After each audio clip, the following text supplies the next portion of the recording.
Hi. Hey.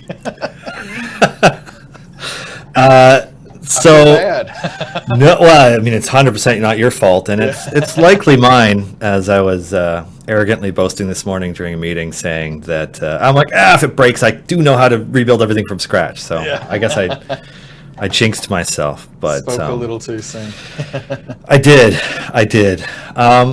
So it seems like some settings were adjusted here, so I'm just gonna take that down a little bit. And something disappeared off my screen that wasn't supposed to disappear. So let me find that too.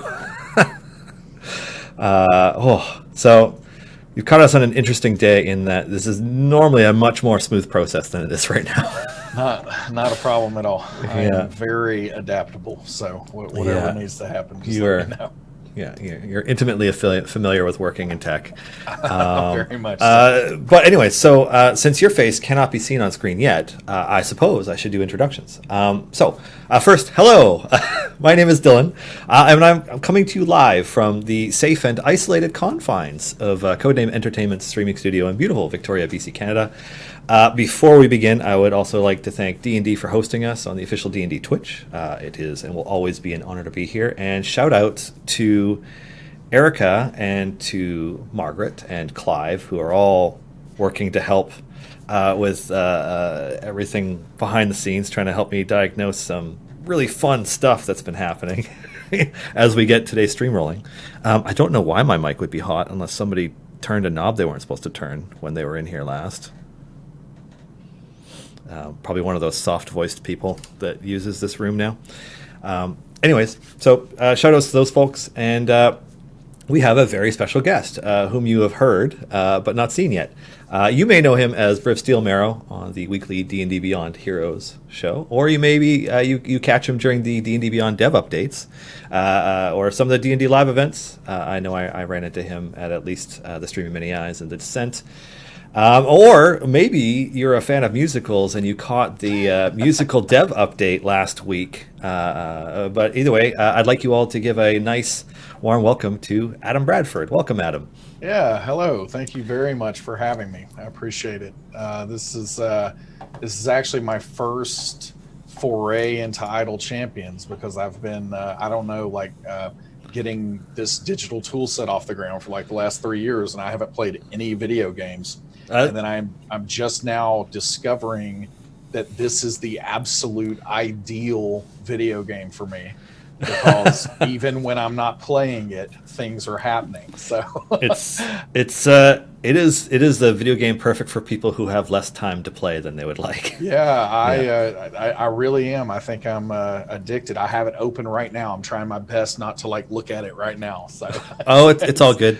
There was a couple times during the stream of Many Eyes when they would show the screen for the setup that Pelham was working on to keep everything running, and then you'd see the little Idle Champions icon in the corner, and you knew it was active, eating up some of the memory that he had, and it was just it was funny. That is really great. I really am. I just I've loved the art style from just day zero. I remember, I'll never forget being, I think it was the stream of Annihilation. So that was the very first one. Yeah, that was pre-me. That would have been Clive and Eric. Yeah, so Clive and Eric were there at the event, and they introduced themselves, and hey, I'm Adam with D&D Beyond, and we were talking, and they showed me on their phone some of the art style of the game. I don't know if it was announced there or it was announced pretty soon after that. It was definitely sometime around that.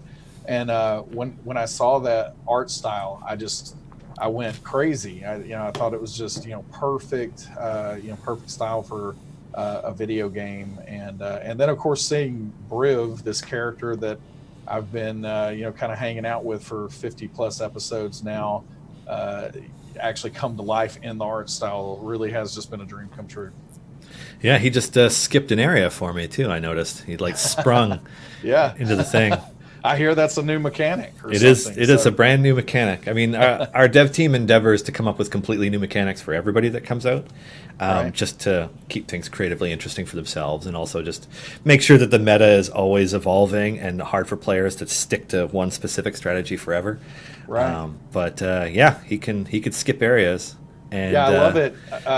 With Briv, kind of the whole thing is it was a little bit of a surprise in our campaign where he's been named Briv Steelmarrow the whole time, but it's always been envisioned as he's worn armor, and even the people he was traveling with didn't understand the nature of that armor. Mhm. And so it was kind of revealed, halfway through the campaign that it's something that he actually can just, suck back into his bones. And then any time that he needs to, he can put it out. And so I really love this representation because all the art, of course, you're typically, if it's static art, you're going to go with, okay, here's the end state, like he's being attacked and here's his armor out. Yeah. But then this is, the first time people can see that, for the most part, he just wears as little clothing as he can get away with. And then he uses the metal to come out whenever he needs protection. So, yeah, it's really fascinating to see that come to life here. Yeah, and the art team did a really good job of basically having it set up so that when he gets hit, it comes out. Yeah. And it's like it's easy to miss because if you blink and you miss it, the transition, but it's there, which is really cool. Yeah, I've kind of had trouble finding him sometimes when I'm looking at the formation. I'm like, oh no, he's got his armor on. Okay, that's him there, So, but yeah, it's really something. Yeah, I see Lauren's in chat. Hi, Lauren. Nice. Hello, Lauren. Yes, Lauren's great too. She is. She is I feel like she's one of the linchpins that holds a huge portion of the D&D community together. I really agree, and I just really think that whoever hired her is a genius. I mean, really. Yeah. So I got a question for you. Is Briv a character you created for Beyond Heroes, or is Briv one of those like childhood characters who you've had for a really long time and has continued to evolve? So you're possibly referring to Averin, our Dungeon Master Todd. He's had that character since he was, 8, and I think he's the character's taken on. I don't even know how many iterations. Todd talks about a new class every week or so for Averin, but no, Briv. I have never really been able to play much because I played Dungeons and Dragons for the first time when I would have been, 13 or 14, I guess. And when 14. And when I played, I was playing Dragonlance. And this is how Dungeons and Dragons got me, right? So somehow random number generation worked just perfectly on me. It's kind of like somebody going out playing golf for the first time, somehow getting a hole-in-one on their first stroke or something, and people just are like chasing that for the rest of their lives and probably never get it again. But I remember we were doing ability score generation, and the dungeon master that was introducing us to the game for the first time, playing in Dragonlance, and they were forcing us to keep the very old school roll the ability scores in order. And so 3 dice or 4? Yeah, it was 4, but still, so I go through there and I get an 18 in strength, like right off the bat. So then I roll on the table and I straight up, like not joking or anything, I get a 00. And so I am just like, floored, like I don't even understand the significance of this really at that time. But, the dungeon master is trying to explain everything like, oh, my goodness, like you need to be a fighter or a paladin or something, Yeah. And so, it has to be a paladin. So I played a paladin from there, but it was only about 3 sessions before the dungeon master was basically like, hey, I think, it would be better for the game if you just do this dungeon mastering thing and where I can play. And so pretty much for decades after that, that's all that I was doing is I was, running games, barely ever got to play. And so when we started D&D Beyond, it was one of the few times that I actually finally was around other dungeon masters. And people were running other games, and I started to get to play. So then when we started looking at a potential stream game, then it was what are you going to play? And so I'd let everyone else kind of pick what characters they were going to do first. I'm definitely that type that's going to try to maybe fill in some gaps. Well, all the major roles were for the most part being taken and covered. And so then I started thinking from a storyline perspective that sure, I could be playing a character that's maybe closer to hopefully my real personality. Hopefully I'm not as much of a jerk as Briv is.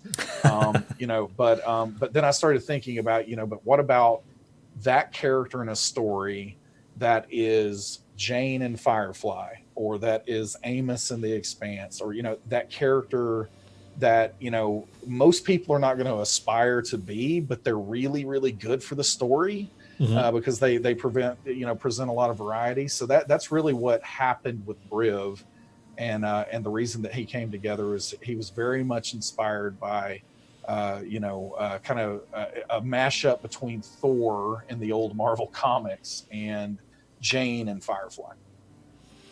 It's funny that you mentioned Amos, because I was going to ask him, like, oh, does he have like some deep psychological trauma from his childhood as well? Like he actually does. Yeah. I mean, so that's the thing is, I'm a pretty big believer, especially when I'm running games, that players don't have to come up with a convoluted or even extensive backstory. If they do, this is wonderful. And I try to incorporate as much as I can, into the game itself. And so we were certainly encouraged to come up with those things as we were going into it. And so, we haven't even seen in the stream yet really some of Briv's damage, but he certainly was damaged, and he spent time kind of on both sides of slavery. And so he was a slaver at first, and just a horrible, horrible person. And essentially he fell in love with a slave, and that slave, kind of changed him. And he tried to stage, this revolt with his lover, and it was a failed revolt. And then he ends up in bondage and chains himself for, many, many years. His love died in the process. So, lots and lots of trauma going on in Briv's background here. But that's ultimately, what he's trying to atone for. Because it's kind of like, his personality, he's not going to necessarily care that much, but it's almost like he feels this duty because of, some of his former commitments that he's made these promises to.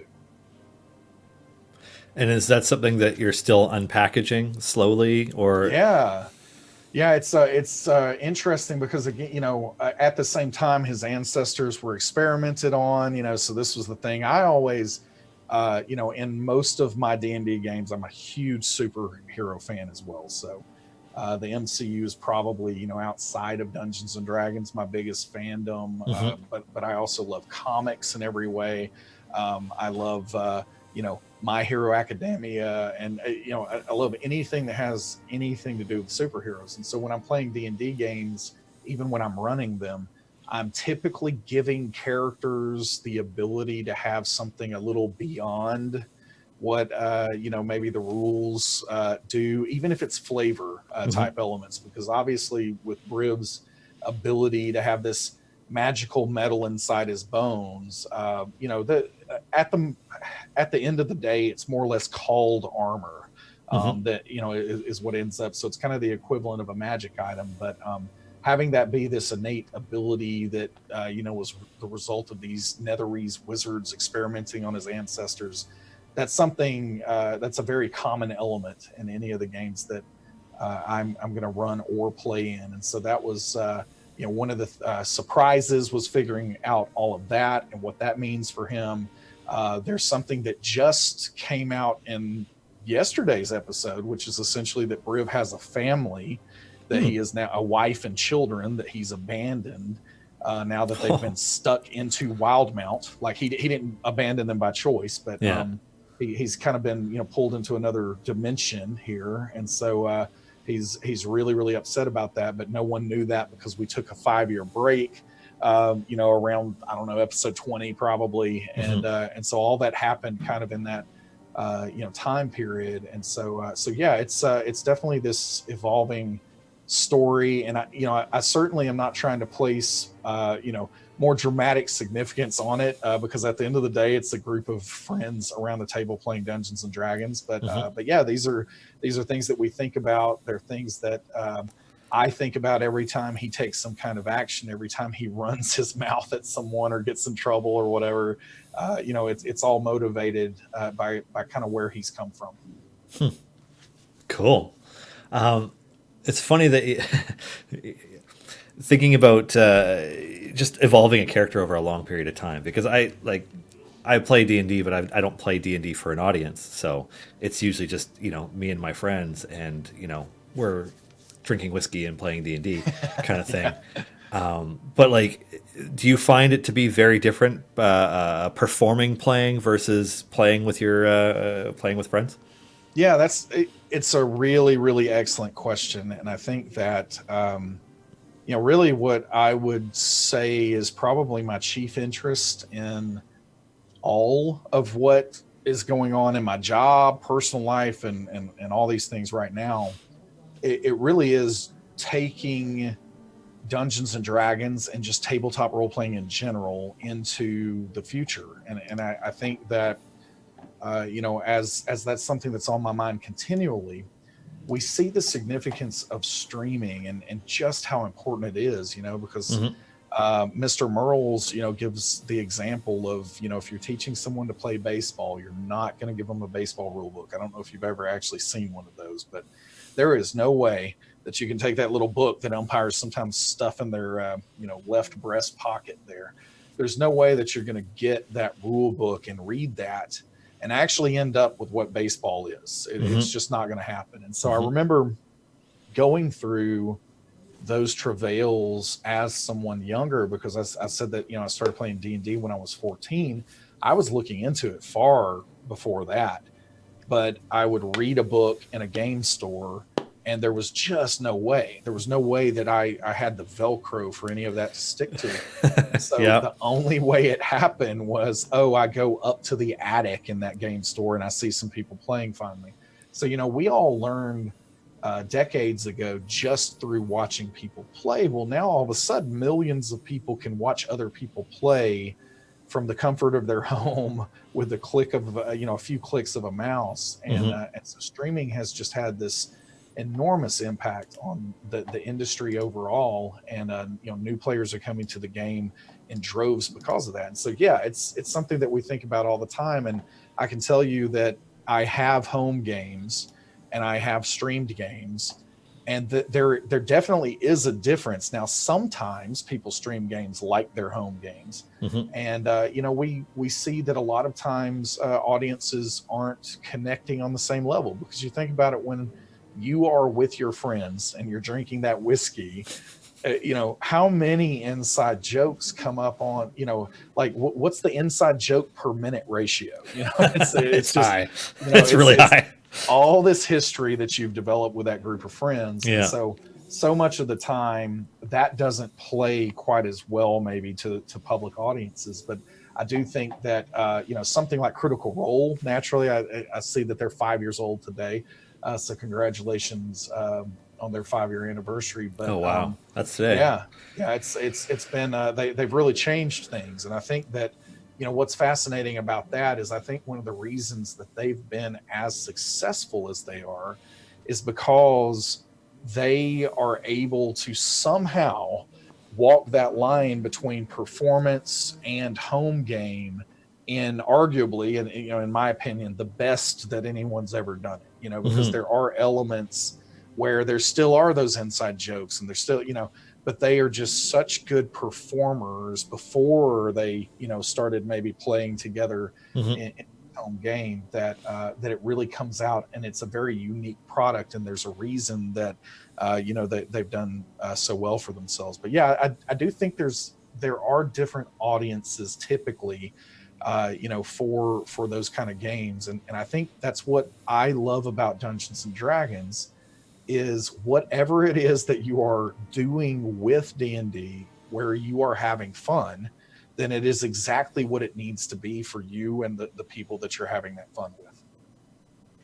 Yeah, I couldn't have said it better. I find because I have a family now, and a lot of my friends have family now, and you reach the point where you're like, it's harder to schedule a game, but you make a point of doing it because it's also an excuse for everybody to see each other. Because Yeah. you become a little bit more siloed when you're responsible for more humans than just yourself.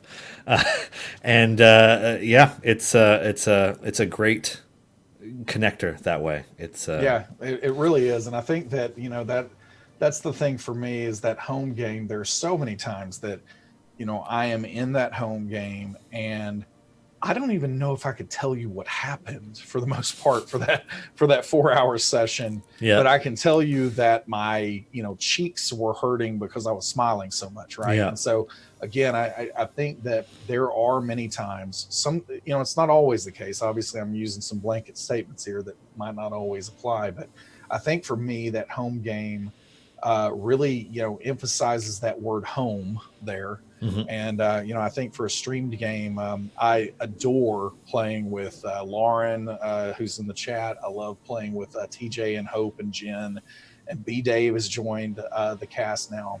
And all of that has been incredible, and we have developed this chemistry that was really, especially the first time we played, because we're remote, we're not in the same room with each other. So hmm this is a real challenge to I remember the first several episodes we were talking over each other a good bit, and some of that yeah, was tech issues where it's like latency was yeah. making it to where that's a challenge. But there's so much to overcome when you're remote. But I really have with Beyond Heroes just really come to love playing with these folks on a weekly basis, and it is a nice bright spot in the week where even though we're not in the same room, even though it doesn't have the same feel as that home game may have, it is something where I feel like we've got a lot of great improv theater going on, and people give each other great things to play off of. They do a great job of Briv is just he's just uncouth, and he's a little bit of a catalyst at times. Trying to again, as a player, I'm trying to make some challenges and trying to make some trouble. Yeah. Sometimes, trying to be true to the character and doing that, but the other players around the virtual table there just do a great job of we know none of it's personal. They play off of it really, really well. hmm And so yeah, it's become a really great experience that I get to have on a weekly basis. As somebody who has spent a lot of time as a DM, what do you play to make it easier on your DM or to challenge your DM? That's, I think one of the reasons that when I'm playing, when I have played over the years, it is almost always a situation in those home games where the person, I can think of 5 DMs that I could say this about over the course of the 25 years I played or whatever, where I'm saying, they're dungeon mastering, I'm playing, I'm doing my best to just be a player, but then they inevitably, within 5 sessions, they're like, Adam, will you just dungeon master? And I think that probably comes down to I'm a little too competitive at times, and it's like hmm I play to win.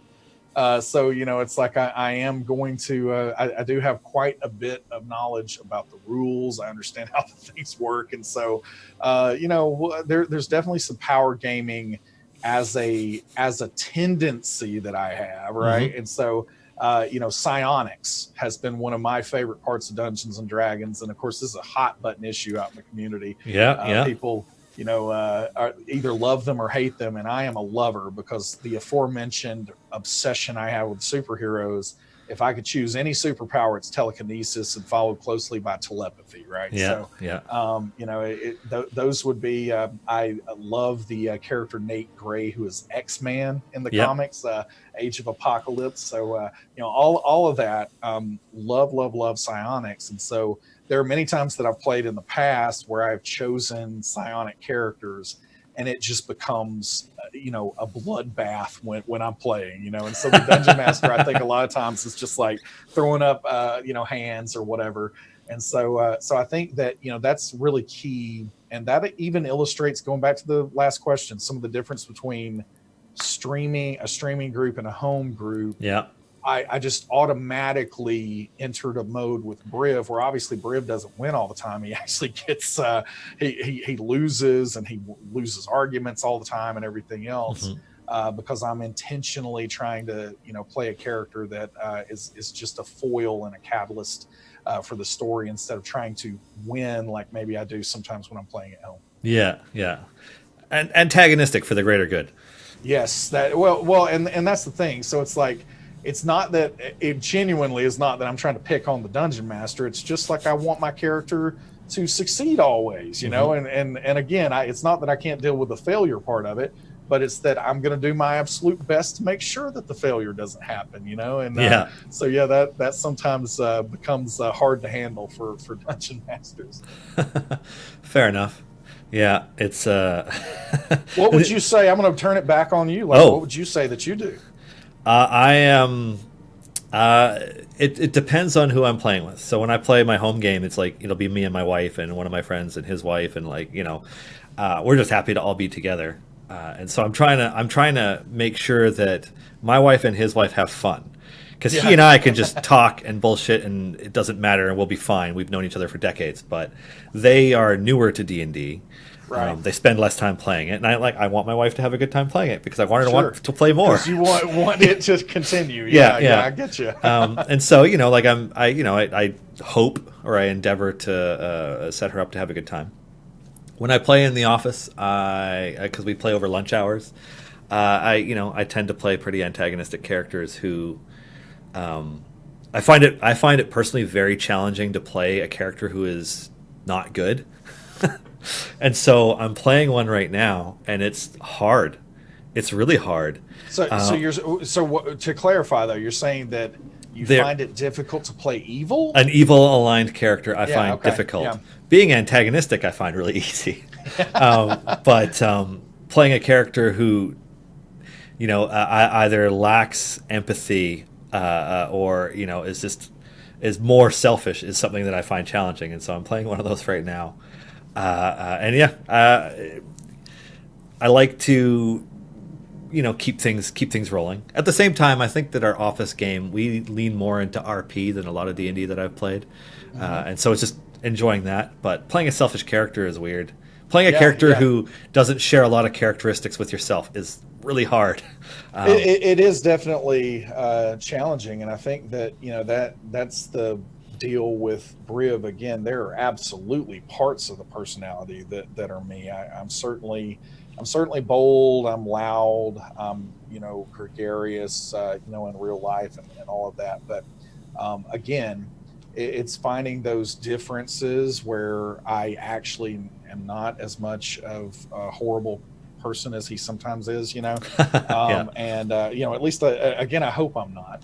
And so ultimately, I think that, just finding those differences and finding the things that, I find that I've had more success in that role-playing feeling the right way when I don't concentrate on just playing something so against who I am. I just focus on one or two little elements that it's like, okay, Briv is way less, he's not wise at all. So he is just going to continually put his foot in his mouth. He's not going to use tact. He's not going to try to manipulate anyone, or anything like that. He's not going to try to win through influence. And so I think that, personally, that's something that in business and everything else, I'm going to try to typically make things happen through influence, whereas Briv is going to make things happen by kidnapping two kings and forcing them,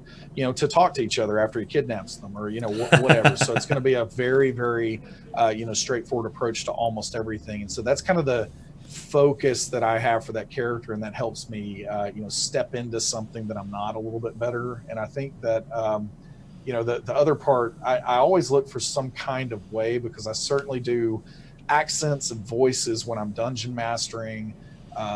continually. And so I'm looking for something that's going to set that character apart. And so when I was thinking for Briv, I actually almost went into the very first episode we played with these characters. Mike Merles actually was dungeon mastering Yeah, I for the remember. first 3 episodes of this show.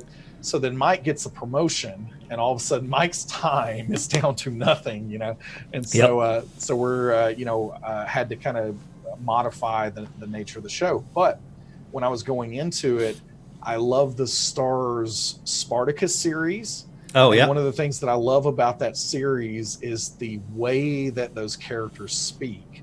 Yeah. They're essentially using syntax that is very Latin in nature.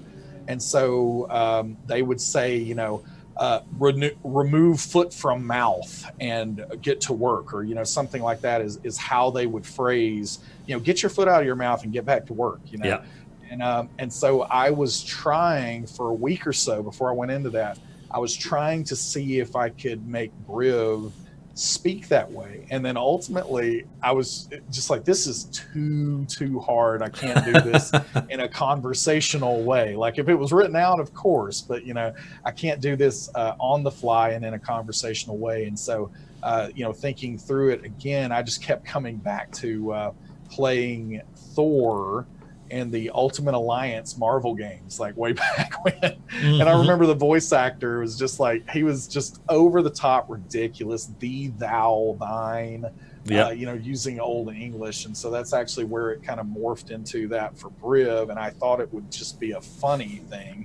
And I didn't realize it was going to be such a big commitment, but I thought it would be funny to, have this kind of savage paladin that, is incredibly uncouth, but he's speaking in an old English accent. It seems like they don't equal each other. And so I thought there was humor in that. Margaret sent me a message asking if you're a Latin nerd.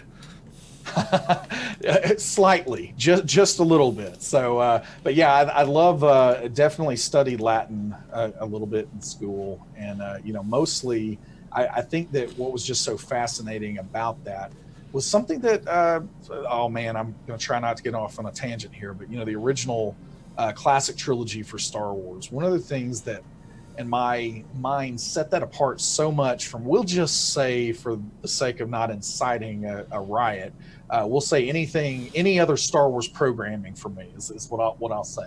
And, ultimately for that, I think that there was just a nature to the dialogue that seemed very, very in universe. And it seemed idiosyncratic to the galaxy far, far away. And, so when you have Leia saying, stuck up, half-witted, scruffy looking nerf herder, this is something that you're just never going to hear in everyday conversation. And it immediately, in my child mind, took me into that galaxy. Yeah. And I knew that I wasn't in my own world. And then when you get some of the other programming and, the gotchas are things like, I don't think so, or this party's over, or, whatever. These are things that I hear all the time, right? Well, reasonably all the time, or things I could hear all the time. Yeah.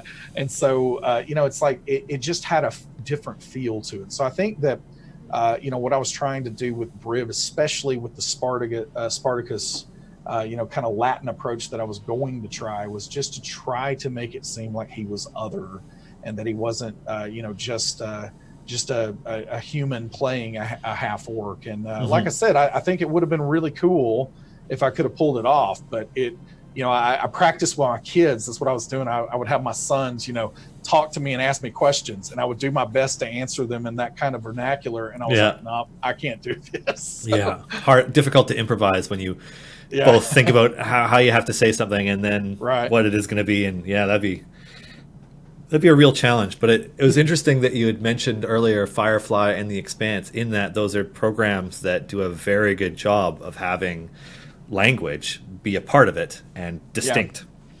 I'm definitely a language nerd, and just etymology and everything else is a big study of mine. And just vocabulary in general. I love somebody asked me just a couple of days, what's your favorite word? And I said Selkooth. is my favorite word. Hmm. And, of course, everybody has to look that up or whatever, but yeah, I am that kind of person that is just going to read the internet. I love the internet, by the way. Wow, what an invention. Yeah. But it's like the internet and being able to just read, where words come from and Yeah. different meanings for words. And so I think that that's even with Briv. I've gone back and kind of thought through. I have absolutely used the you and your pronouns a few times through the course of the show. Like it absolutely has happened. I've slipped, Yeah. but for the most part, I stick with the thou and thy and thine and all of that, and adding the eth to the end of verbs and all that. Like it's actually something that I don't know if people realize how much thought I actually am putting into that before I have to say these things. But I think that it does have an effect, and it makes that character come across a little more real. Again, we're playing Dungeons and Dragons, and it's all fun, but it's definitely an attempt at that. Yeah. Now, speaking of putting thought into words and your love of language, I gotta ask how it came to be that you decided a dev update should be a musical inspired by Hamilton. Yeah. So I have been a huge Hamilton fan for some time. I have not been able to see it on Broadway like many people in the world have not been able to do that. But I, huge fan, have listened to the soundtrack for, a very, very long time, and ultimately got to see it. I'm trying to think when it was mid-January. I got to see it in Nashville, which is just a couple of hours from where we're based, and went to Nashville, and it was just an incredibly good troupe that put on the show. Really just mind-blowing. And it is.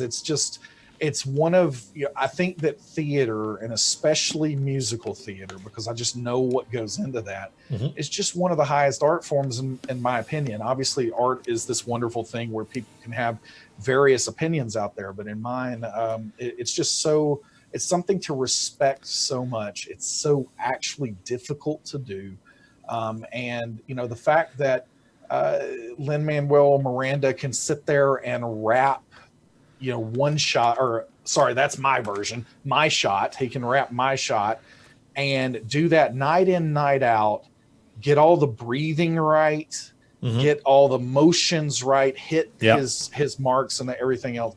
It genuinely is just incredibly impressive. People don't realize, how much work something like that actually takes, because I can tell you, sure, I was singing some of these songs that I made up and wrote, but I was doing that in a studio, and so it was a lot easier, to make that actually happen. But I think that it's, with that, huge fan. I heard a parody of Dear Theodosia that was Dear Baby Yoda. And so that's how this actually started. So if you haven't seen that one, I highly recommend it. But Dear Baby Yoda, I saw that. And so when I saw that, I was like, oh, wait a minute. Like I could, and I did. I wrote it in about 7 minutes, like what became Dear Anxious Fan. Like I wrote it in like 7 minutes. And so, I rewrote that one. And that was just going to be one song. And that's all it was going to be. I was going to record that, maybe share it on YouTube. And then I started thinking about some of the other songs. And it was my Christmas break, actually, this last holiday season. And I was off work for about 2.5 weeks. And I spent that time rewriting 12 Hamilton songs into things that were, relevant to either Dungeons and Dragons or something that we were doing on D&D Beyond. Yeah. And then, so just got in the studio, recorded everything. And then this thing just kept escalating. And so, started saying, well, what if we, how are we going to present these songs during a dev update? Well, we should make music videos. And so it was actually President's Day, and we had all these people from our team come up on a holiday. They could have stayed home and been off work. Yeah. But they all volunteered to come up. And of course the Beyond Heroes cast, decided that they would help as well. And so we we put together all those shenanigans. It was a really fun day. Everybody had a blast, and yeah, it was just a little creative outlet for me that literally was just, that was the thing that I did on nights and weekends and on the holiday break. Yeah. Huh. Somebody mentioned in chat wondering if you'd seen the My Little Pony version of each of the songs. I have not, but I will. I did not know that was a thing until they mentioned it. I had no idea that was a thing, and I actually am a My Little Pony fan. I have no problems whatsoever admitting that. Whatever that movie was that came out when I was a kid, that had that like bat-like creature, and I don't know his name right now off the top of my head, but I absolutely loved that. So yes, definitely into it, and I'm going to look up the My Little Pony version for sure. And then one of Sean, who works here, was asking if you've heard of the Dialects Archive. No, you're blowing my mind right It's a now. bunch of people around the world speaking English with different accents. Excellent. Yeah, Excellent. Dialects Archive. I've found it. Yeah. I found it. How fascinating is that? That is very fascinating. So I will use that. After Briv dies, I will be hitting that and figuring out. He will live on forever in Idle Champions. Though, yeah, so. It's true. He's there now, so he's skipping areas. I got to say, like, I started this. I would have started it right at the start of the stream, but then, we had some technical fun to get through. But the fact that it's already at area 146 within the first hour is pretty good.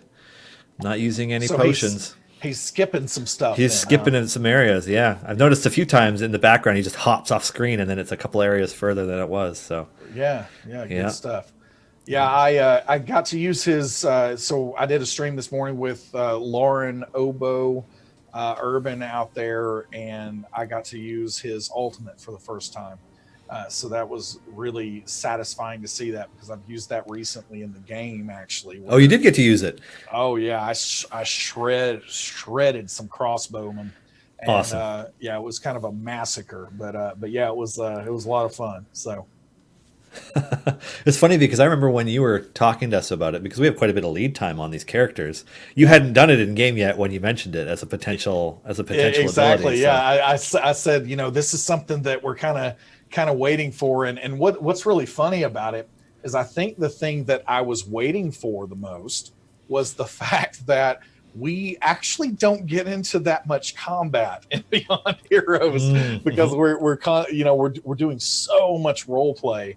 Yeah. And again, for a stream show, a lot of times combat, if you're really, really playing rules as written, it can sometimes get into a pretty, bogged down experience. And so there are so many times that the players, because of course everyone who's playing in Beyond Heroes has played. I would love to know what the combined years of experience of playing the game are like that's going on the screen. So people, have just played for so long, and we know so many ways to essentially avoid combat but still accomplish the objectives.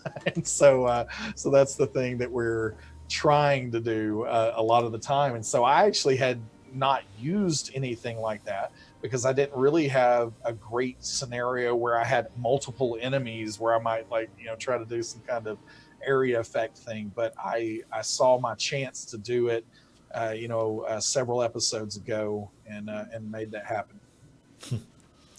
I was actually kind of remarking because I was helping to write the champion spotlight for Briv, explaining how he works in the game, and I'm like, yes, he can tank and he can heal and he can support and he can skip areas, and people are like, why does he have so many abilities? I'm like, because I guess Todd just lets his players do whatever they want. Yeah, that's it. It was the best explanation we could come up with, because that's a great answer. Great answer. No, I think I really do think that Todd is going to embrace that rule of cool a great portion of the time. Yeah. I think that, again, in a home game, I am going to be a little closer to the rules. I might not especially if I'm dungeon mastering, I'm probably not hitting people across the head with that and making them know that I'm throwing rules out there. But yeah, kind of in the back of my mind, it's like, okay, here's the rule. That's why that's not happening. But I think it really is a situation where when TJ Storm starts describing something that King Deapreth is doing, and he's, I am in my winter, and he's like getting ready to do all that. Then it's like he describes that he's going to throw his glaive up into the air and run along the handle and vault off the blade while, and he just starts these incredibly colorful descriptions. And it's almost like, as a dungeon master, you just can't say no after the players put that much effort into it. Yeah. And so it again, it's all in good fun, and everybody around that virtual table has a blast with it. Yeah, it reminds me of a clip that's pretty easy to find of the first time that Ryan Hartman's Dinar Blitzen does his acid vomit on one of the Acquisitions Incorporated games, and he spends a really long time describing, just in minute detail, like the way that he horks it up like a cat coughing up a fur, just this big long thing, and like the description is like so long, and it just describes it, and then and then Jerry's like, yeah, okay, well, roll 2d6. Like, it's perfect. It's perfect. Yeah, but it's and in their scenario, because I've watched a great deal of C-Team and everything too. In their situation, that is just perfect. Like it's par for the course. It's almost watching the Conan O'Brien version, the self-deprecating version of this D&D comedy, and it's great. And I think that again, in our game, Briv and Kira and Penelope. I mean, Penelope Hope LaBelle just does such a great job of being everyone's friend, Mm-hmm. and all of that. Everything coming together with that cast. So much of that, so many storytellers around a table. So much of it is going to end up just being very, very story focused. So the game is that, and I think that we've just kind of leaned into it at this point. That sure, some rolls happen because people always want a roll to happen, because it's like if we roll 20, they get a legendary bundle opportunity, right? Yeah, I bet. Hey? So they're wanting the rolls to happen, but then actually not too many of them happen because we're actually role playing for most of the show. Oh man, you're making me want to play D&D, but I got work to do. But I think that's probably yeah, it's probably a good time to because we're getting close to the end of the hour here, and I know you got stuff to do. So, does anybody have a final question for Adam before we let him go? I noticed somebody said what their favorite word was, but I have no idea how to pronounce it. Wow. Okay. Yeah. Brobdingnagian. Huh. I don't know where that. I probably butchered that. I don't really know what that means. I'll go back through chat and find it and look it up. Yeah. And I will figure it out. So. Oh, here we go. Somebody, what is your favorite non-English word? Non-English word. Wow, what a great question. Oh, wow, that's going to be really, really hard for me to say, but I am going to say they're both going to be Greek, and I'm going to say logos, or we will say kenosis. So you can look those up out there. It's too bad Margaret actually isn't here with me right now, because she probably would know. She probably would know. Well, yeah, okay. She's something of a polyglot, so nice. When she was doing good. her master's, she learned a bunch of extra languages just so she could read original text. Yeah, she's got the real language nerd cred here. There was a little bit of a joke. There was a little bit of a joke in there about the logos for Greek. So some people are going to catch that out there, but I also do mean that it is one of my favorite words as well. So cool. All right, I'm going to get Margaret to explain that when she gets in here shortly. But otherwise, thank you so much for taking time out of your day and bearing with me as we work through whatever magical how it goes. magical technical manifestation that was that just totally disrupted the first 50 minutes. Not a problem. Anyways, Adam, thanks so much, and thank you very much. We'll chat soon. All right, have a good one. Cheers.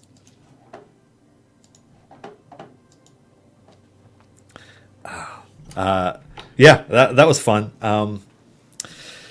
So I know I probably should have updated after the stream, but the thing is that everything looked great.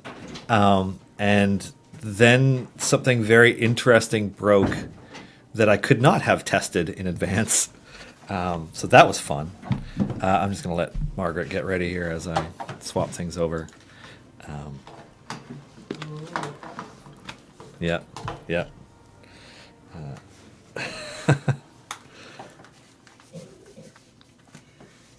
Okay. I'll turn your mic on when you actually pull it over to you. Oh, yes. Yeah, there we go. Yeah, and then you need a little more mic than I do. Yeah. I'm a little louder than you are. Really quick. Oh, hi, everyone. Yeah. First, teach us Greek. And then, no, I'm kidding. Is Greek one of the languages you did for your... Yes. I did, my master's is in ancient philosophy, specifically on a lot of Greek text. So the joke that Adam was referring to there is for logos, one of the many ways to translate logos is word. So his favorite word is word. Oh, okay. In Greek, which is great. And kenosis is? It's the self-emptying would be a good way to describe it. So like going to the bathroom? More like Jesus self-emptied his will, or the waning of the moon, or... Oh, okay. Yeah. That makes more sense. It's mostly shows up in Greek in the New Testament. Cool. Yeah. The more you know. I wish we had a little ding, like a little star that popped up on the screen there, but it's probably copyrighted or something. So probably, but most things seem to be. For reasons. Now, a few people asked questions that I didn't address so far on stream. One of them was, how does Briv gain his sprint stacks in order to skip levels? The TLDR is that you need Briv tanking and getting hit or attacked. And that builds up his stacks of nethery steel. Stacks eventually convert into sprint stacks. And sprint stacks allow you to skip levels. And for anybody who's been actually paying attention to what's going on in the background today, he has skipped quite a few levels already. So the progress is actually quite impressive to see. He's good, is what I'm saying. And y'all should unlock him and spend all your monies on him. No. But seriously, he seems like a worthwhile investment, and people are, he's fitting into formations for people right away, which is a very ideal thing for us. And in the meantime, he's real good. Obviously, we're going to keep an eye on numbers and stuff in the short term. So if you have feedback about how he's performing for you or questions related to that, that we probably can't answer because we're not Justin. Please send them our way. But we can ask Justin questions. We are allowed to ask him questions. He allows it. Yeah. He doesn't always answer or even respond. Or responds in sass. Well, yeah. Justin is sassy. Yeah, very. Yeah. Any clues for what to look for in the hidden combinations? So which hidden combinations are you talking about? There's 2 hidden ones for today's stream. I think that's what they're talking about. Have they found either of them? They found one. They found one? There was an easy one. I remember there being an easy one. Well, both. Yeah. They're both easy, I think. Both are topical. Yes. Yeah. They're relevant. To the interview. Yes. I'll leave it at that, actually. That's too many hints already. Every time I give it slightly more, I'm like, this seems vague enough. And then they find it. Yeah. And you're like, Yeah, hive minds are weird. Today, I will not mention whether or not Margaret finally got her fancy dress for Havilar. I just still don't have my fancy dress for Havilar. I actually haven't opened my sprung chest from the weekend just in case it has it, because I want to open it on stream at this point. Oh, okay. Maybe when we have like an off week between events. Yeah. I'll do a time. No, what we could do is we could give you just enough chests that you're guaranteed to. Yeah, I don't want to do that though. Sean's already threatening that on me. Yeah. Yeah, that's. Oh, Sean. Just because you have the keys to the back end. I mean, come on. Alrighty. Yes.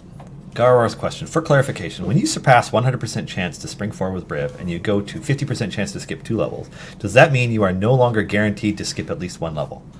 Justin says yes. Yes. Is there a reason the skipping takes a percentage of stacks and not a specific number of stacks? That is a good Justin design question that I'm going to make a note for. Note. Justin. Because I can't answer that.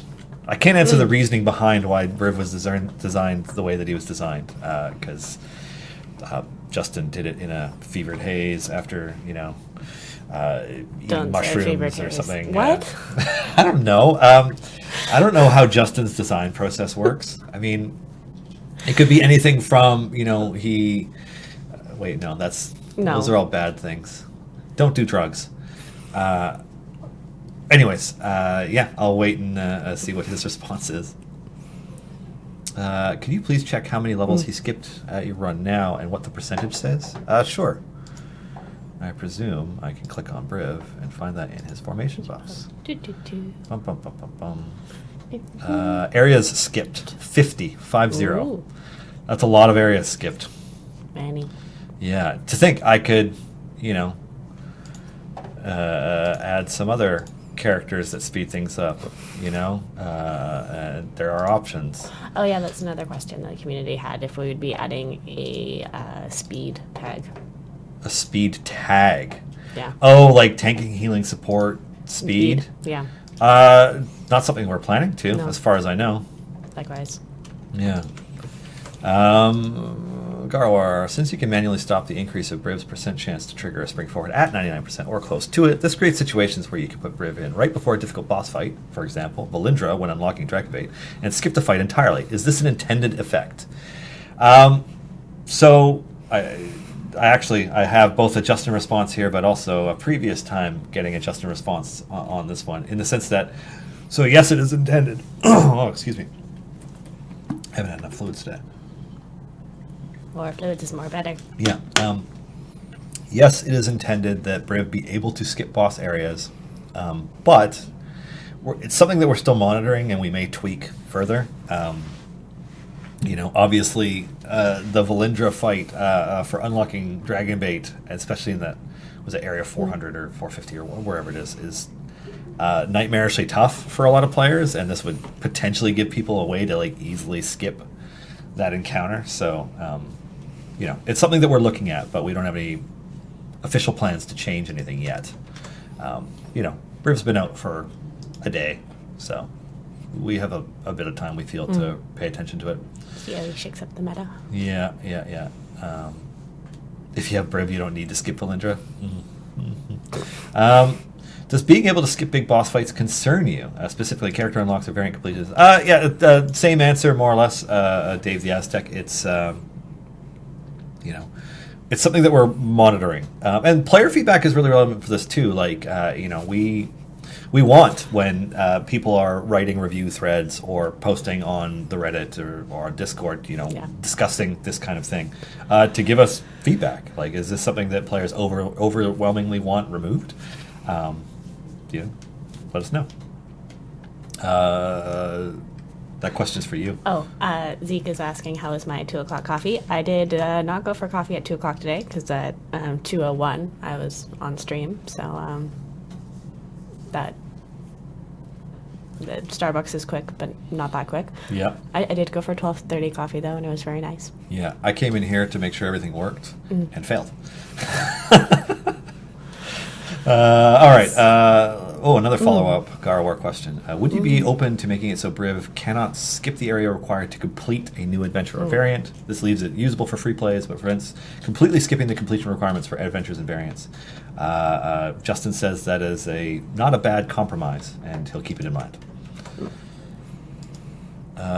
Any insight you can share as to why Briv was placed in slot 5 with other half-breed for Ashara Bond and another speedster? So there's kind of a generic blanket response that we can give when it comes to why did X champion go in Y spot, and it's we're looking at what other champions occupy that event and what slots do they take, as well as the adjacent ones, which at this point for each new event rules out 7 slots. Yes. So that's the first thing we're looking at, and then we're trying to do things that make sense. We have a few tendencies for what kind of champions go in different slots. We typically put champions with gold find abilities in slots 4 and 9, for example. So we look at that kind of thing, and that's part of the methodology that gets taken into account. And then, the champion has to go somewhere. And we get that players will sometimes give us feedback like, oh, we wanted to use Krull with Krond. which, fair enough. But it's just the nature of adding many characters to a game. I'm just happy that people are playing Briv. Like, anytime players are willing to give a chance and actively embrace a champion as they come out, that makes me happy. Certainly Briv shares a lot of common characteristics with another champion from last year. You might be thinking Avron, but no, you're wrong. I'm thinking Krull in that super good, and we'll keep an eye on it. Yeah.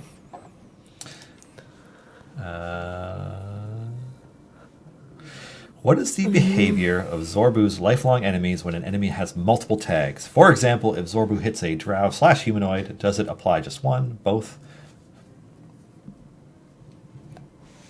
I thought you might answer the question, so I was turning to you. I was like, you get both. Both. Okay. Yes. Jeez. Yeah. It's terrifying here. Just silence. Okay, this one's also for you. Did Margaret bring special love brownies? I brought brownies on Monday. Yeah, they were sadly drug free. I'm kidding. They were really good. They were nice. Yeah. Yeah. Sorry, I kept teasing about brownies having drugs in them because my parents are hippies and I didn't eat the brownies in the freezer because there were drugs in them. And so I was just projecting. It's totally acceptable to make drug-free baked goods for the office. In fact, it's probably our policy to do that and not Are you trying to get me not in trouble? commit a crime. You're good. You'll be fine. For Zorbu's lifelong enemies, additively or multiplicatively? I believe it's additive. Okay. I think. Yeah. Sorry, it's been a long time since I've looked at it. I'll see about confirmation just to make sure because my memory is less good now that I have a tiny child to take care of. It's like a significant portion of my brain is like just only thinking and caring about how this little human is doing, and like other stuff just kind of bounces off. Used to be a steel trap. Now it's more of a colander. So I'll just make sure to see if I can't get a follow-up on that, but I'm pretty sure it was additive. So like if you get 3 for one and 3 for the other, then you get 6, not 9. I think that's how it was. Yeah. What do I think about, or we think about, the usage of Briv to skip super hard boss fights if he's saved for it? Do you have an opinion? It sort of would defeat some of the purposes of some of the boss fights. Yeah. Looking at unlocking Dragon Bait. But it's part of his mechanic, so finding a compromise for that would be... Yeah. I've been thinking about it more and more, and my initial reaction was like, we probably don't want him to trivialize what is intended to be a challenging boss encounter. The bosses that come to mind off the bat are the Devourer, which just ravages formations and is the real roadblock on, Feast of the Moon, I think is the adventure that he's the Area 50 boss on. So there's stuff like that where like we want to preserve those challenges. It's something, again, we're keeping an eye on it. I like things that change the meta. That too. I mean, disrupt stuff, right? Like, it's that's fun. Yeah. Plus, well, if you're saving Briv to skip bosses, that goes right back into the old issue of bench stacking champions and stuff. So, I don't know. It's interesting. You're all saying Briv is too powerful. Well, we're evaluating it right now, but he is extremely potent with a potent design, and like Avron and like Krull, he's got a powerful kit. So we'll keep an eye on it. Like Adam, you'd be really sad if we made Briv underpowered. Yeah. So, it's human. Yeah. It's human chat. So. Bad eye. Bad eye. That's what I forgot to ask. I was going to ask why Bad Eye Adam. Yeah, that's a good question. Like, do you have one bad eye? That was the Yeah, because it's also the Twitter handle, and I was just like, why Bad Eye Adam? I didn't realize you were such a language nerd. I also would have made more. I know, you know videos what? I for should have me. swapped out and let you interview him and figure out the tech issues. I'll explain everything that happened after this is over, because it was Okay. fascinating and really irritating. All right. Have you considered Wow, cornea transplant when he was 28 for the scratched eye. Oh, wow. Wow. That's intense. Well, I'm glad you got a new cornea. Yeah. Huh. Alrighty, what was I reading? Have you considered allowing players to pre-select an upgrade so the game doesn't stop if you start an adventure before, say, leaving for work? Like, maybe we could pre-select one, and if we haven't selected an alternative one in a certain duration, the game would just go with the pre-selected one and continue progressing. So there's been a lot of suggestions around this, related both to having familiars auto-clicking champions and continuing past selecting the specializations. And also just, for different, I guess, conveniences. And we don't have a firm opinion on whether or not this is something that needs to be addressed, because we want players to be checking into the game and making decisions that impact their gameplay experience.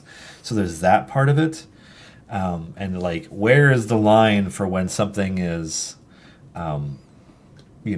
too convenient? Like it's too automated. It's, I don't want to say too easy, but if the game is making the choice for you, I don't know. It's a tricky thing. Well, it's an idle game. At least it's labeled as one. Yeah, sure, but we want you to it's also a formation strategy game, and we want you to strategy management game. it's also a game where we want you to make a choice about what your lineup looks like, what your formation looks like, what the individual specializations are for that formation. And I will concede that in many instances, there's probably one preferred specialization for a champion. But, we want you to make all those choices and then let it run.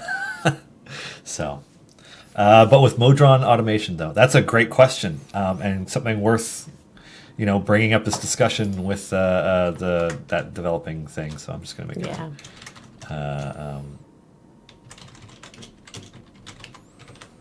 Alrighty.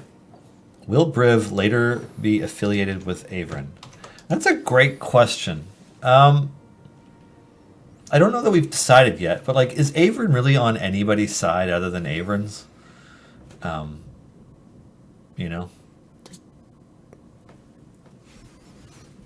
don't know. I don't have an answer for that that's definitive.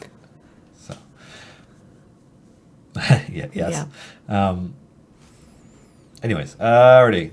Wrong button. No more questions. More questions. Yay. No, I accidentally. Really? No. The answer is no. No. Yeah, you don't need it. You don't need answers. Access. We don't need questions. Alrighty. Sorry, I accidentally closed my thing at questions. Let's see. Stacks of steel bones stay the entire mission, or do they refresh when you enter each area? They stay. Following. Oh, okay. I got to follow up on the why skipping an area, why unnatural haste takes a percentage of stacks of steel bones versus a number, or sorry, sprint stacks versus a specific number. And so I got a response from Justin, and he says the answer is because of math. If it took a specific number of stacks, then it becomes much harder to balance the effectiveness of the ability. With a percentage, it takes more and more and more stacks to save up for another skip, meaning we have some slight control over how powerful the ability can be on a single run. And then I got a definitive answer for the Zorbu kills. Each individual tag type is stacked additively, so a 5% bonus means one stack equals 5%, 20 stacks equals a 100% increase, but the tag types stack multiplicatively against other tag types. So an enemy with two matching tags, each with 20 stacks, would do 300% bonus.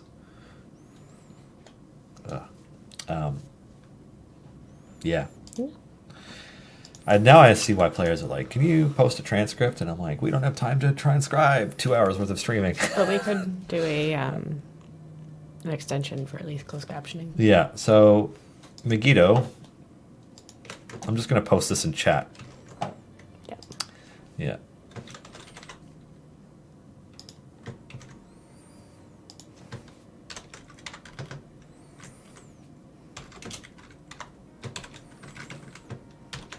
Boom.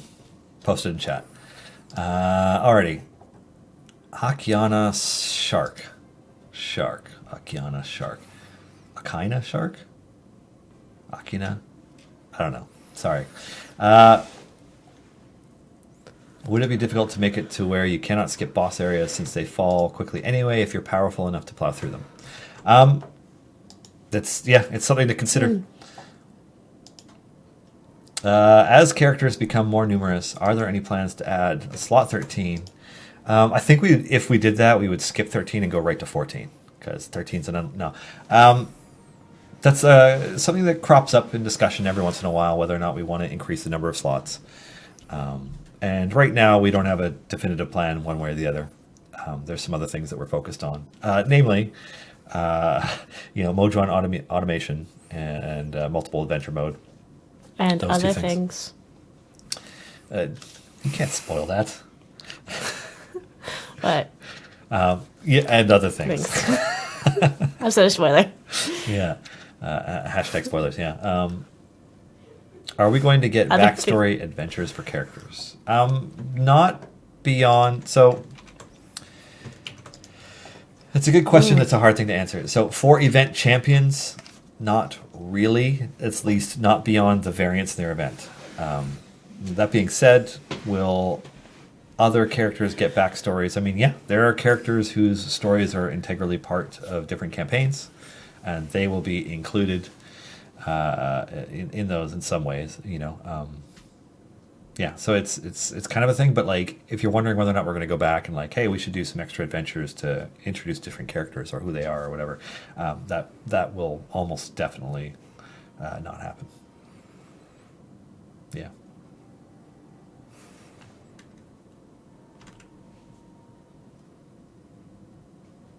Is it possible for bosses to make a separate hit point bar and also split debuffs so they do not overlap?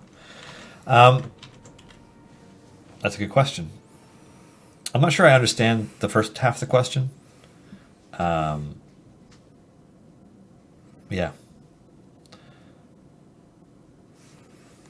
I'm not sure I understand the first part. The second part is just the way that debuffs are displayed on enemies. Like, they all stack on top of each other. And there's a lot of different debuffs at this point.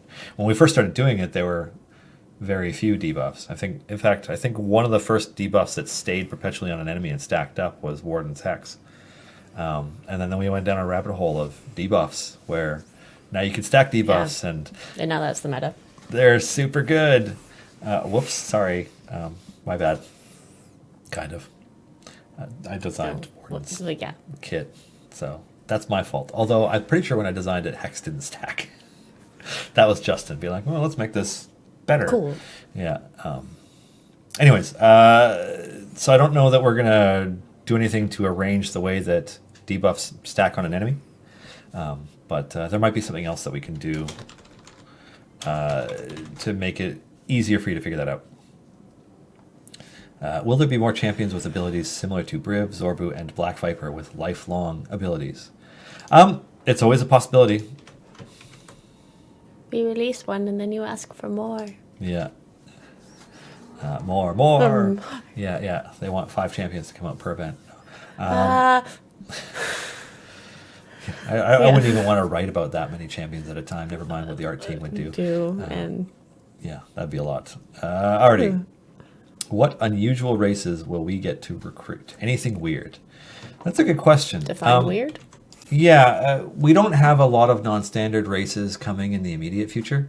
There's a Genasi coming this year, which will be our first Genasi. Other than that, there aren't any new races in the next couple months, I don't think. No. We certainly have a list of 5e playable races that we have not worked our way all the way through yet. There's a bunch left over from Volos that we haven't addressed. And then there's always a chance that we might use some playable races from either Guildmaster's Guide to Ravnica or, another book. So we will see. You want a Grung and a Loxodon? Me too. Yeah. Although, Grung just seem like they should be familiars, don't they? Like, have little grungs hopping around on your familiar bar. You could have each one be a different color, representing all the different. I want a fuzzy beholder first. You want a fuzzy beholder? Like a pink one, like a Care Bear beholder. Oh, like the one that was done for the art? Yeah. Yeah, I don't know that Wizards would let us do a pink furry Care Bear beholder. That seems...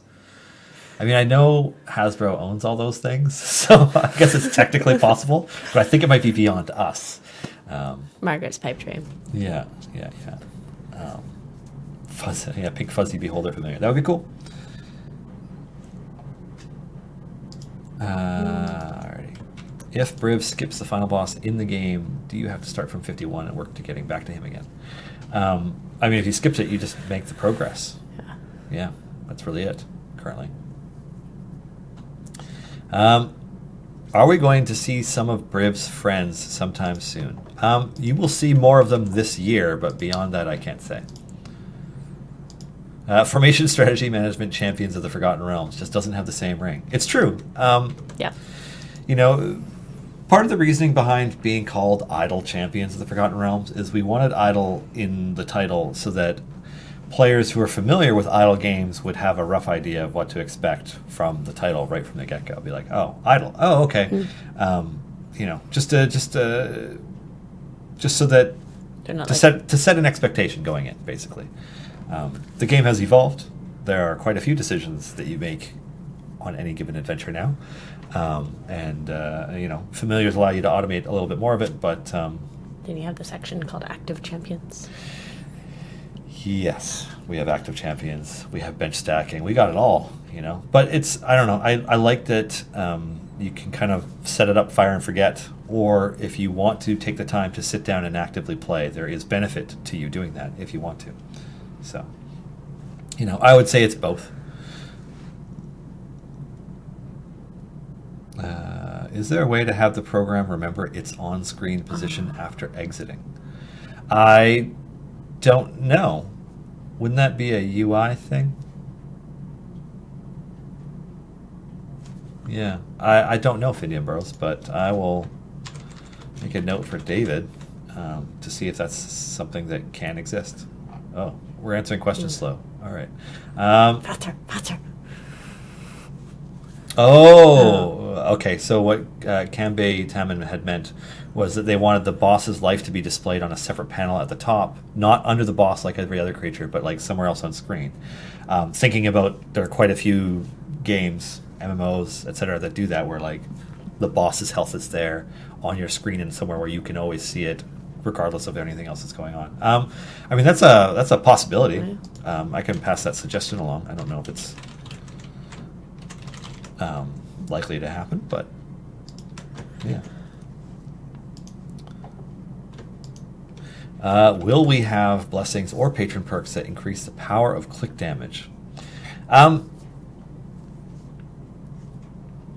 a tough question to answer, in that it's always a maybe about a potential feature update like that. So, click damage has never been intended to be the be-all, end-all way to get through everything in the game. Like, the effectiveness gets lower the further you get along, and like it was always intended that you could click when you start playing the game, but like eventually we want the formation strategy to take over and be the best way to move forward.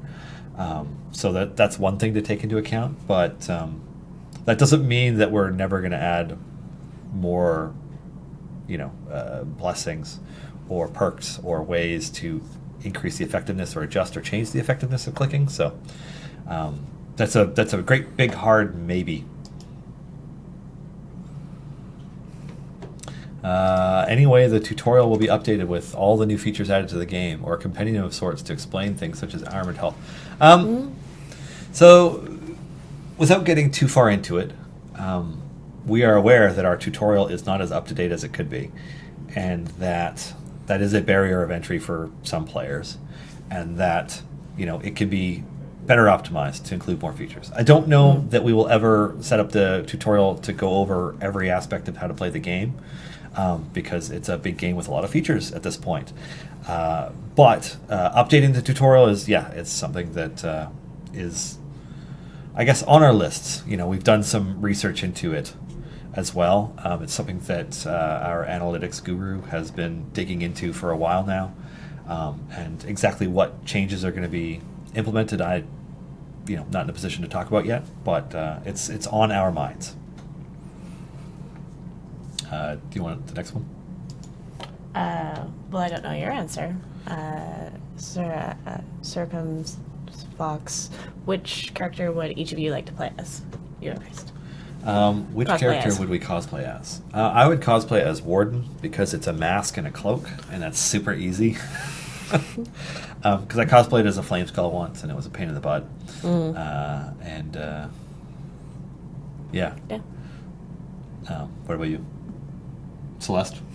That would be probably the easiest and obvious choice for me, and also I really like Celeste. But Ayla could be fun too if I could get the braids right. Well, I mean, Yeah. the hair is so red that like you just get a wig. red braided wig. Yeah, I guess. I don't know. wigs are really uncomfortable though. How many people are in Briv's group that can and will or can be added? So Beyond Heroes has a sizable cast of characters, each of whom will eventually make an appearance. I guess I could leave it at that. At least that's the plan. I mean, there's always a chance that something could change. They might kill one and decide that they want somebody else to be. I don't know. We'll see. We'll take them one at a time. But yeah, certainly. Yeah. Other Beyond Heroes on our radar for sure. Yeah. Looking at you, Lauren. Are we looking at it, Lauren?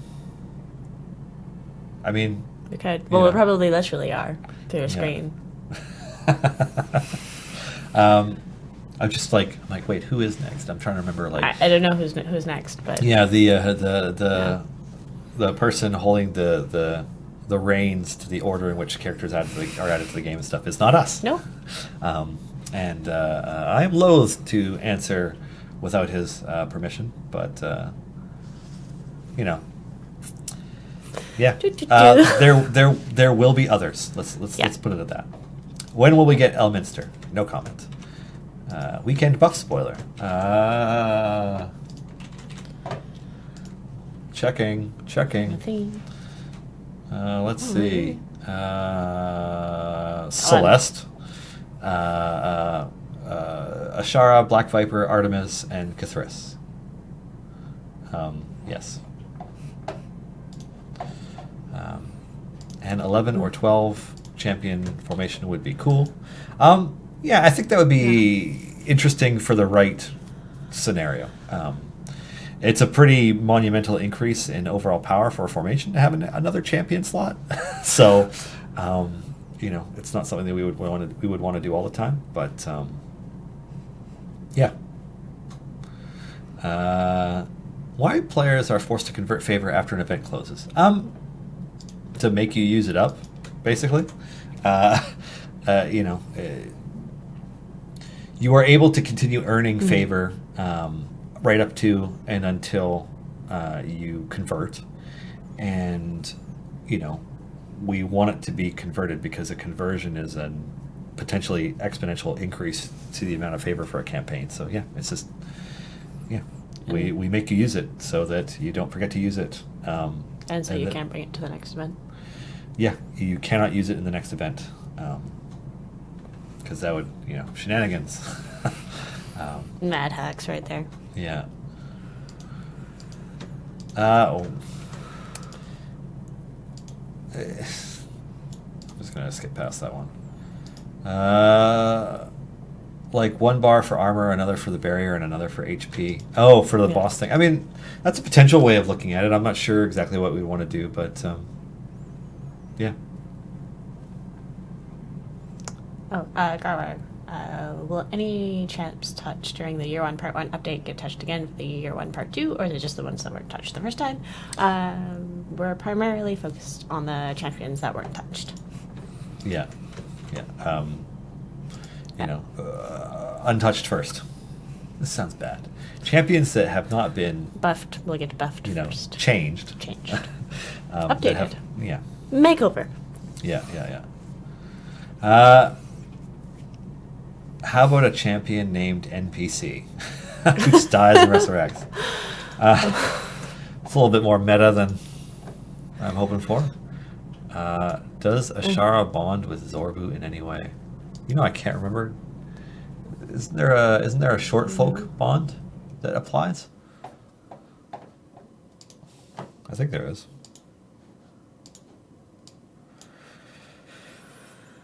Yeah, it's not in the first one. I think maybe in the second one. Yeah, Short folk. Short folk. That's the one. So yes, bond short folk. Given how many people are using Zorbu right now, that means a way to do it. Replace all the familiar with grungs. That sounds like a great idea. I can't wait. Yeah, that's a good idea for an April Fool's joke. Too bad we would have needed to have already come up with another April Fool's joke in order to, we would have had to have already put it in the game pretty much in order to have that work. But I like the way you're thinking. We'll probably just change them all into bees. Bees. Yes. Yeah, we've done that to the games before.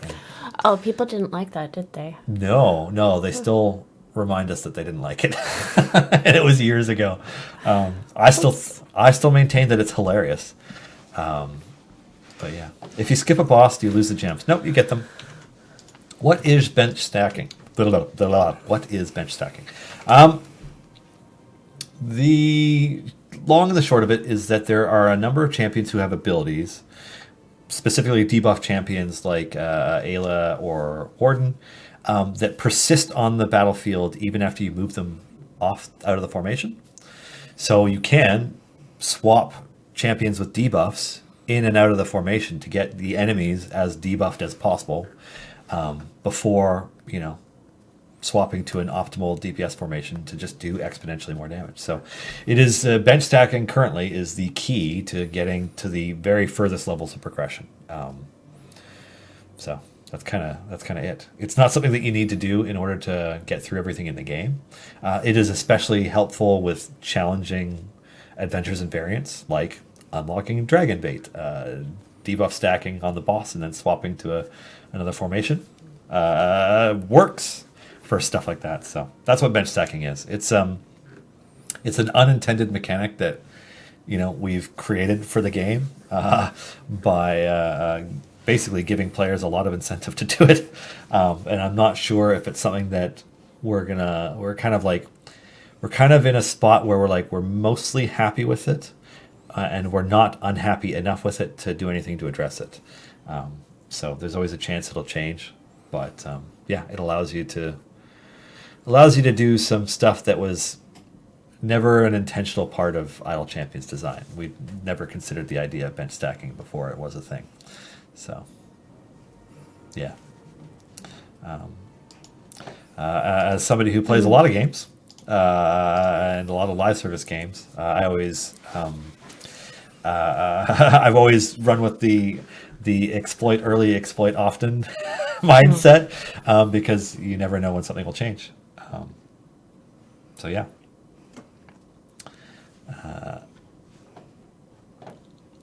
Let's see. Any chance of having more saved formation slots? Making changes to the way that our formations and familiars are saved and stuff is something that is, on our to-do list. I don't have an ETA for, when anything is going to change related to it, but it's something that we're looking to do at some point. What? Making changes to formation saves? This is a question that we've been getting for years. I thought that was coming soon. Well, I didn't know that. I just knew that it was in development at some point. What are you spoiling now? I just...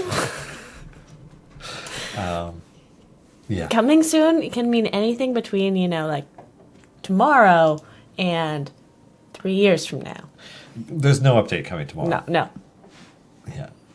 Unless there's... Wait, hold on. There is no. Yeah. Oh. Eric is just telling me, it's like, Dylan doesn't pay attention in the morning in King's Margaret. Yeah. Tell me figure out what's going on. It's like, right. oh, that's what you're working on. Can I talk about that? No, you can't. Oh. Any chance we could get a mouse over / click for enemies so that we can see the debuffs / effects that they have on them? I mean, I can pass that along.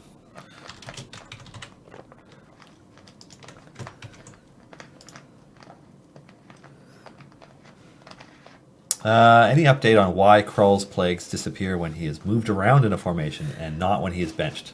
That's on our to fix list. Yep.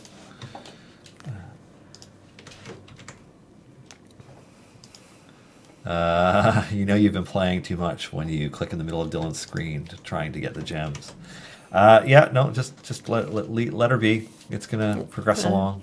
I wonder how many areas we're at skipped now. That still just says 50. Yeah.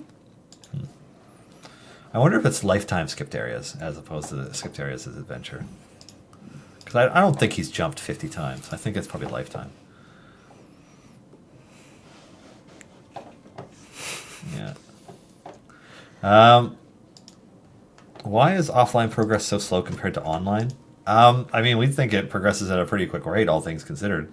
If you are able to tear through the areas, like you're going through them an area a minute, so it's It's also worth mentioning that unless you have an epic potion on, potions aren't consumed during offline progress. If you're expecting that. Yes. Yeah. You're not getting the full benefit of online play by playing offline, but it's allowed to keep going.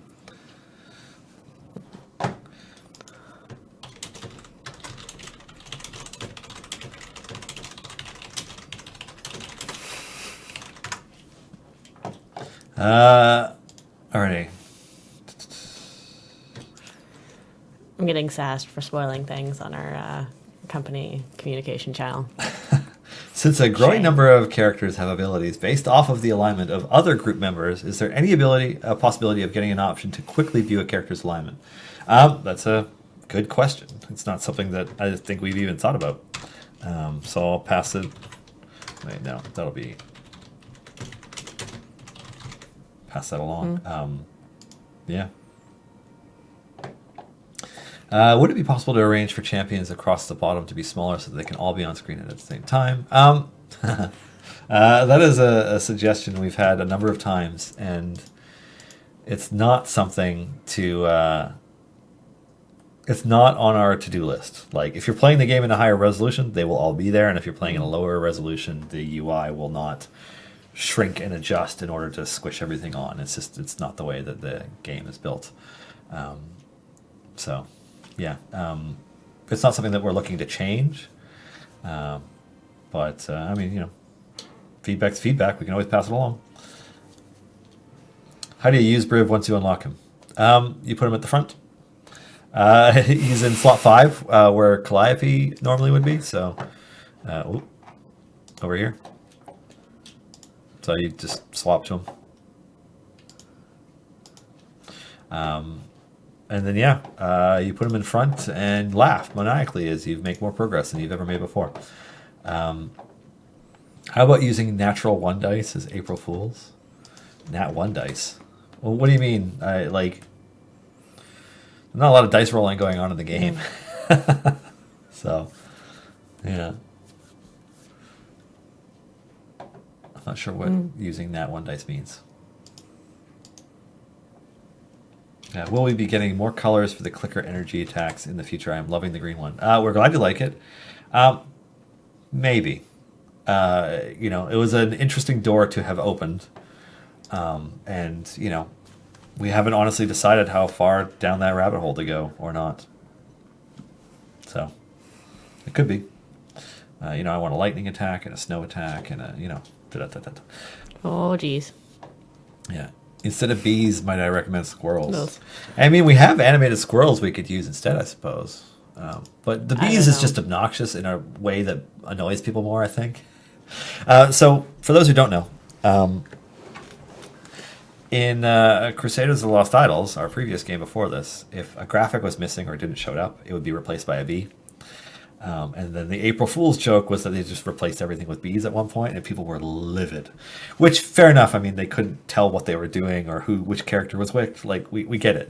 We still think it was funny, but it made the game a lot less functional. So, I don't know what we would do in order to re-bee the game for another April Fool's in the future.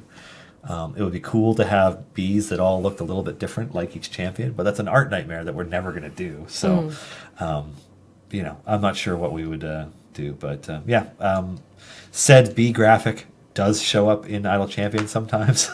Every once in a while, either as a placeholder or whatever. So, because some of the DNA of Crusaders is in Idle Champions as well. We're unlikely to, release the bees again. It's just, it didn't go over well enough. People didn't think it was funny. It is funny. It is funny. If you need footnotes to describe how it was funny, or are you sure it's funny? It was funny to us. Okay. So really, it pleased us, but not our players. So, which is why we haven't done it again. But again, still think it's funny. Brill doesn't show his affiliation in game. Is that an overlook or intentional? He doesn't have anybody to affiliate with at the moment. Why are champion spots called slots and not seats when equipment slots are also called slots? So that's kind of on the topic of language, since that's something that has come up a lot during the stream. There are a lot of terminologies that get used and carried over from game to game to game. And so it's, that would be at least partially on us for not being very specific about each usage in our game. We worry about whether or not we're communicating effectively with you. But, hots and dots are from EverQuest. They're from a spreadsheet that somebody did where they made up an acronym in order to squish their spreadsheet down. And then, somebody wrote about it and carried it over, and then it became terminology in every game after that. And bench spots, slots, spots, seats, etc. It's just kind of using very common, perhaps too common terminology to describe different things. So, yeah. I'm not sure if there's a way to fix it. I mean, we could try to pick one for each one, like a specific word for each instance, but at the same time, would we maintain it? Yeah, that's a really totalitarian use of language. Well, I don't know. We could all be a little more totalitarian, couldn't we? But yeah, minus 50 DKB. I get that joke. Many whelps, deal with it. That's double plus on good. Yeah. Anyways, so apologies for the inconsistencies, but I'm not sure that there's a way for us to fix it. Yeah. And also, it's if the community uses certain language, then we just adopt their language, and then how that works. That is also true. Yeah. The game has a live community, and people tend to refer to things in specific ways, and then that language doesn't always become things that we adopt, but yeah. I mean, and then sometimes we'll get a new employee who, instead of saying core champion, starts saying evergreen all the time, and then that becomes a terminology that we use, and then we confuse our players by using it in different ways, and it's just languages are alive. They're alive, I tells you. Yeah. Anyways, with the C team going into its final season and the players all rolling new characters, will those new characters arrive in Idle Champions? That is a distinct possibility that I cannot address. Comment. Yeah. Maybe we could have yearly or quarterly seasons with champions switching slots to help player change up their usual formations, or possibly use slightly stronger / weaker formations. That sounds like pure chaos and a design nightmare for Justin if we wanted it to be balanced when we did that, because that's insanity.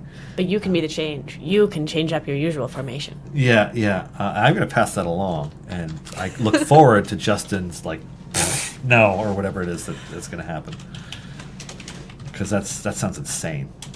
All right. As a follow-up to the formation saves, a pre-save just for familiars for the initial diamond save would be amazing. I mean, a familiar pre-save, which is universal, so when you start a new variant, you can preset the familiars and focus on your formation. So you want a button you can hit that puts all 6 familiars out. I get it. I mean, I just hold down F and I click on the 6 slots. And the only part about that annoys me is it uses the first 6 familiars instead of 6 random ones. But yeah. Maybe I don't want that one there. Yeah, I want to start in the opposite order. I want to use, our unreleased familiars first and stuff, instead of starting with the first 6. Spoilers now. Who's the spoilers now? Well, the familiar was clicking away on the formation, when I had Spurt before Spurt came out. and I had Shade Artemis before that became a thing, and there are more. But you when you spoiled Hand of Vecna? That was, yeah, you know That was what? fun. I blame Chris for that, for basically doing his job and getting everything set up ahead Yeah. of time, so that when I logged into the game, it's like, plink, you have this thing, and it was just there. The thing is, Forgot about it. Yeah. The thing is me is like now I have the rep for spoiling all the things. So I don't think I've actually spoiled something like that I really shouldn't have. When? I don't think I have, but I have the rep in the company. It's like, oh, Margaret spoils everything, and I'm like, no. I think you're easy to read. No, poker face. Yeah. I'd love to play poker with you. I like making money. We'll bring it. Yeah. No, it's yeah. I mean, well, it was Chris's rep. I mean, he is. If anybody has spoiled the most, it's Chris. You know, he gets enthusiastic and he just keeps talking, and then he talks past the point where things are released. You know. Yeah. Yeah. Anywho, all right. We only have a few minutes left, so I'm going to start trying to get through because we got a bunch of stuff we haven't gotten to. But all right, I'm new to the game and I'm enjoying it immensely. Awesome. I must say the design choice of the mouse clicker, while very OG, might need a slight overhaul. Something larger and something that pops more would be nice. I keep losing it. That's a fair point. Yeah. You know, and it's something that we've actually discussed as having different mouse pointers. So I'll make a note. Chris. Any chance of having a special adventure to have only all champions from slot 6, for example, on at the same time? More chaos. I mean, I could pass this suggestion along. I don't know. That's an interesting one. Especially, like, think of how prohibitive that is for a newer player. Yes. Because people tend to target slots in a specific order, trying to get an optimal formation, and then more and more. And, like, if you have all characters, that's great, but, yeah. Why are some abilities totally unexplained in the game? That's true. Shame. That is. Shame.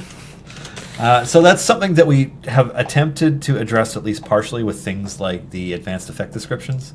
Like when you go into formation buffs, it does a much better job of explaining how all the pieces of the game fit together than we have had previously. And so, you know, as we come up with ways to consolidate these kinds of systems together more down the line and think of ways to make all that information easier for players to get to, we will.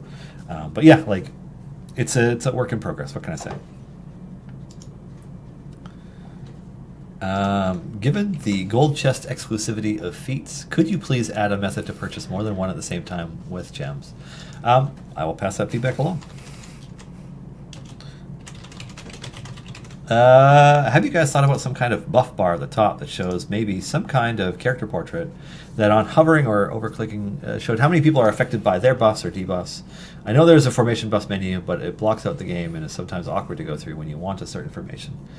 I don't know if that specific idea has been considered, so I'll pass it along. And like, I'm not going to make any promises for it because there are a gazillion ways that we can approach some of these ideas, and I'm not sure which, if any, is the way that we're going to go through it, but yeah.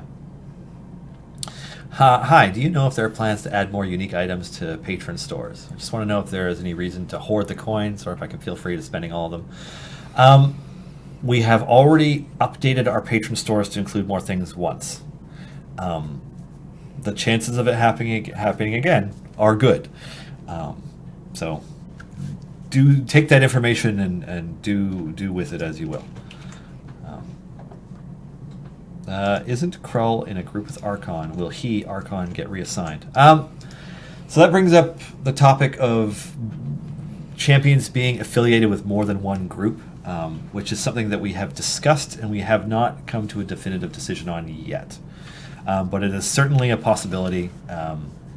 You know, Archon and Krull are part of a pretty famous trio.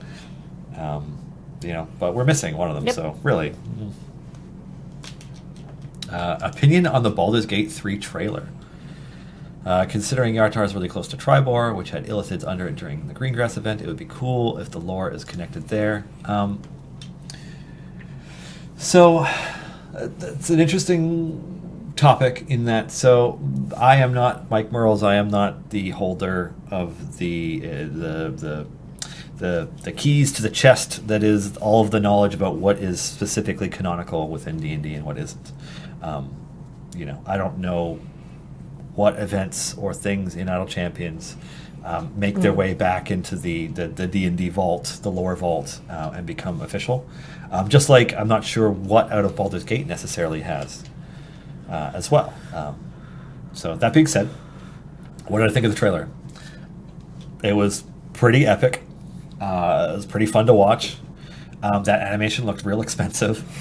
It did get me excited for Baldur's Gate 3. And I think the thing that I liked the most about it was that, like, despite being an obviously epic fantasy trailer, it was definitively D&D. Like, it had mind flayers, it had Githyanki riding red dragons and torching a nautiloid, and like it had a lot of stuff that is fantasy, castles and dragons and stuff, but it was also specific to D&D. Like, mind flayers are like one of the core D&D specific creations. So that made me happy too. The animation was cool. I don't know. I look forward to trying Baldur's Gate 3 at some point. How does C&E define a speed champion? This has been a hot topic lately. Not speaking for the company, but in my opinion, a speed champion is any champion that can help you progress areas more quickly, beyond just a quick attack or quickly killing enemies. Like, they do something else to speed up your progression. So that's Shandy's ability to increase your speed, like a potion of speed. That's a Deacon making things. What is it? Enemies spawn faster, or is it move areas faster? I can't remember. And then Minsk making a digital enemies spawn. Briv skipping areas. Like, anything that allows you to skip or speed up area progression beyond just killing the enemies and collecting the items. Yeah, it's almost 3:00, so we're gonna wrap this show up. Yeah. So this has been our show for Thursday, March 12th, 2020.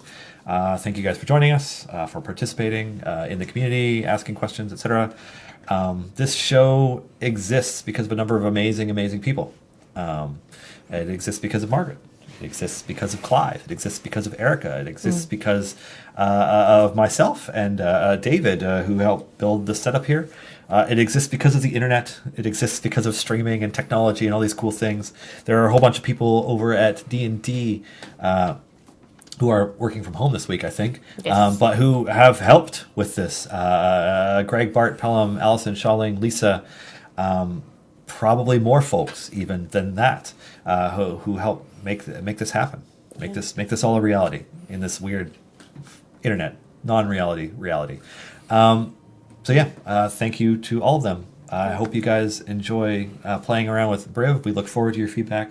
Take care and have an awesome weekend. Also, special thanks to Adam for joining us. Yes, today. yes. I forgot to write that down and failed utterly. Good enough. Not my first failure today or my last. Anyways, cheers. Thanks so much. Thanks, everybody.